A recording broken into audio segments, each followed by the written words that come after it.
Você que cria, seu filho começa a mostrar a capacidade dele de invenção, você chama de mentira. E na verdade ele só precisava de ajuda e de canalização. Mas um treinador sabe, um criador não sabe não. O criador de menino, ele fala, você é mentiroso desde pequeno.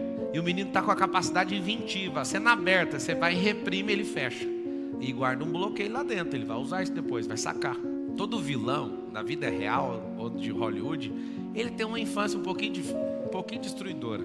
E vocês vão escrever aí na internet, você nunca vai julgar um adulto sem descobrir a criança que ela foi.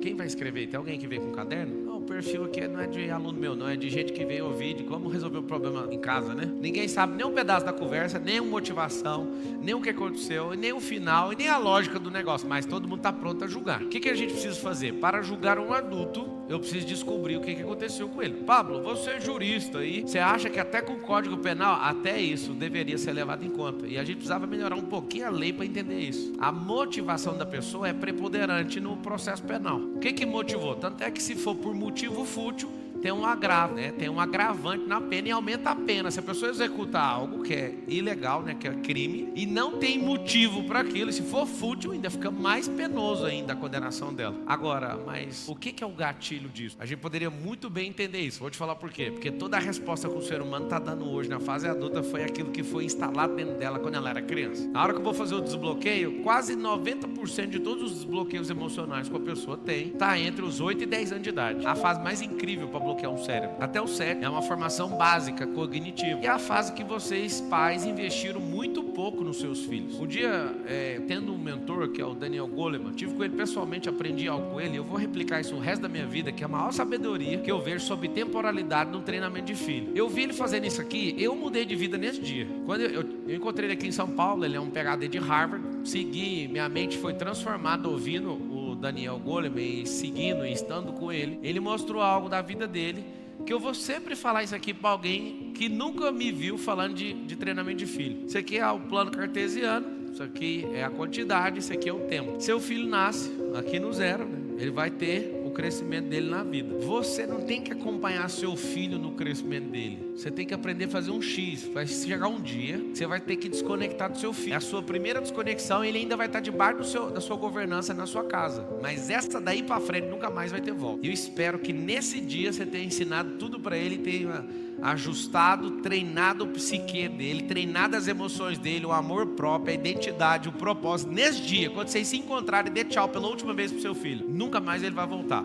Tem outra coisa, ele nunca mais vai te ouvir. Ah não, mas eu tenho uns meninos bonzinhos em casa. Não, às vezes eles parecem bonzinhos. Na psicologia, um adolescente, ele não quer mais ouvir os pais, ele quer confrontar o pai para buscar a liberdade dele. Eu não sei se você sabe, o item número 1 de todas as almas é liberdade. Coloque aí, a busca número 1 de uma alma, liberdade. Por que seu filho vive revoltado com as decisões que você toma? Porque você está tirando a liberdade dele. Pablo, e aí, você é igual esses psicólogos malucos de hoje, que tudo tem que ser livre? Negativo. Você já nasce um regime, que é a cultura que o seu pai estabeleceu dentro de casa, e a briga é você tomar esse bastão para você prosperar até você ir embora e formar sua família. E certas coisas que eu falo, algumas pessoas ficam muito chateadas, porque não é todo mundo que consegue entender, e tá tudo bem para mim, eu não entendia também, até ficava muito chateado quando eu ouvia gente madura falando isso. Quando você entender que existem as 3 famílias, a dos seus pais, a sua que você está edificando com o seu cônjuge, a dos seus filhos, que são famílias que são treinadas dentro da sua casa, o que você vai fazer? Você vai se resolver com seus pais, vai dar tudo que você tem pro seu cônjuge para esse negócio funcionar até depois do fim, vai treinar essas crianças aí dentro para eles virarem famílias mais fortes que nações. Eu tenho 4 filhos, a Isabela, o Miguel, o Benjamin e o Lorenzo. Não tem um dia que eu não faça essa pergunta para os 4. É um treinamento constante. Eu faço questão de não falhar um único dia. Se eu não fiz essa pergunta nesse dia, foi porque eu não encontrei eles. Pode acontecer. Às vezes eu estou viajando, inclusive vou para a China agora, vou ficar alguns dias longe, mas se eu pegar o telefone, conversa vai, eu faço a pergunta. Olha a pergunta. Eu vejo a Isabelinha chegando, aquela graça de 2 anos de idade. Eu faço a pergunta para ela todo dia. Você vai ter quantos filhos, Isabela? Ela faz um charme, olha para mim e fala: 6.